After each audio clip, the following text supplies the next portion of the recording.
Welcome back to Artificial Intelligence, where we explore the intersection of education, creativity, and technology in the age of AI. I'm your host, Olissa Menakaya. And I'm your co-host, Dr. Henrietta Wright. So today's episode is called Heads of State. And while it sounds political, we're not talking elections.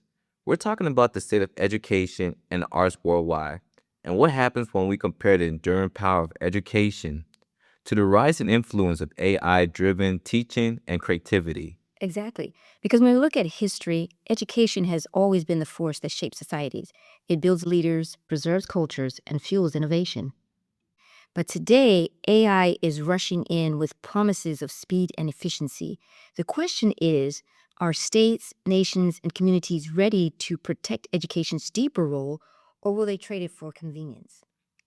Yeah, let's start with a simple truth.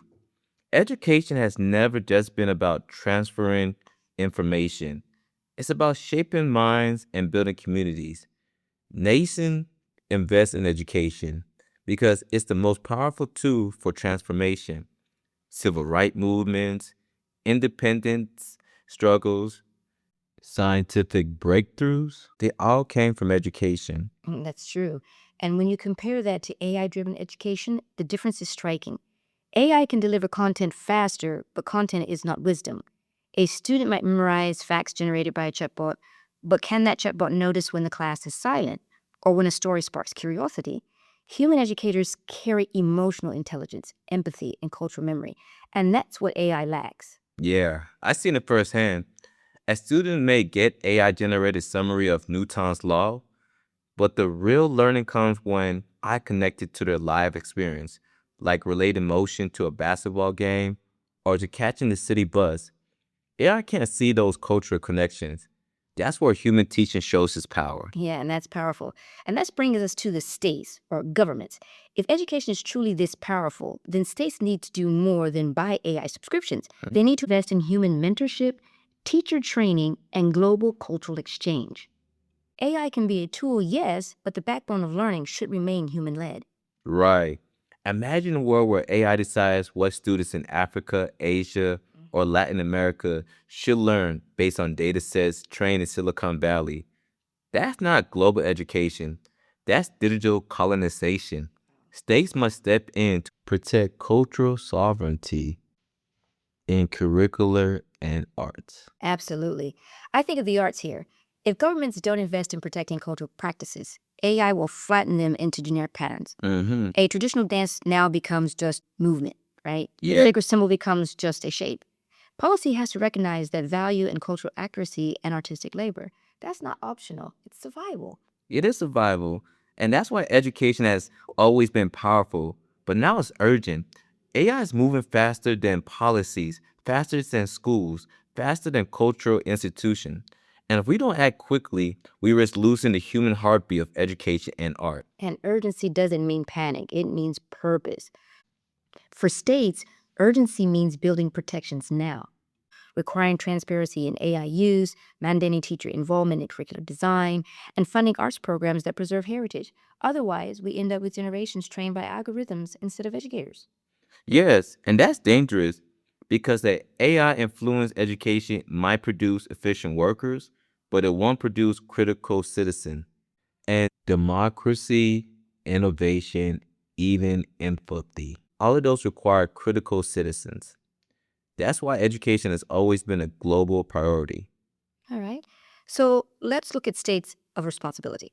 Honestly, what does responsibility look like? For me, it's recognizing that education and the arts are not luxuries. They are infrastructures of freedom. Just like roads, hospitals, and energy systems, education and cultural preservation need investment and protection. That's powerful because if we see education as infrastructures, then underfunding it is like neglecting bridges or power grids. The cracks may not show immediately, but the collapse is inevitable. And if states let AI fill that gap without human leadership, we're setting ourselves up for failure. Exactly. Responsibility means training teachers to use AI wisely, not to replace them, but to empower them. It means paying artists fairly for their cultural labor, not treating their work as free inspiration for algorithms. States have the authority to create that balance. The question is, will they use it? So now let's look at states of collaboration, right? Hmm. Responsibility is one piece, but we also need to talk about collaboration. No single teacher, no single artist, no single nation can carry this alone. Education and the arts have always advanced when people come together across borders, across disciplines. That's such an important point. If states treat AI in education as a race, who can adopt the fastest, who can automate the most, then we all lose. But if states collaborate, share cultural insight, exchange teaching practice, and commit to protecting originality, then AI becomes a tool for global growth instead of global erasure. Exactly. I think of UNESCO, for instance, which has long championed cultural preservation and global education. We need that same energy for the AI age. Policies should not just focus on efficiency, but on equity. Students in rural schools deserve the same thoughtful integration as students in urban centers.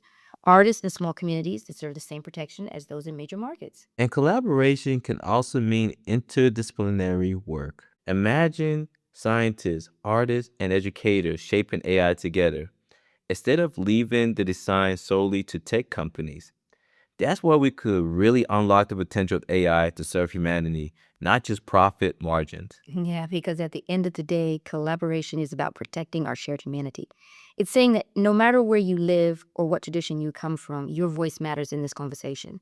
That's what true heads of state should be fighting for. True heads of state. Because at the end of the day, education compared to AI education is like fire compared to sparks. Mm. Fire sustains life, gives warmth, and builds community.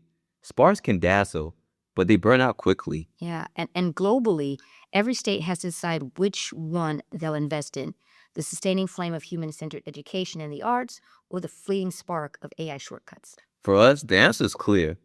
Education remains the most powerful tool in shaping the future. AI can help, but it cannot lead. And that's what makes our work art official. Until next time, let's keep creating, keep teaching, and keep reminding our communities that the real heads of states are not algorithms, but are invisible forces of labor to be reckoned with. They are the educators, the artists, and the students who carry the future forward. You are tuning into artificial intelligence. Bye for now. And that's official.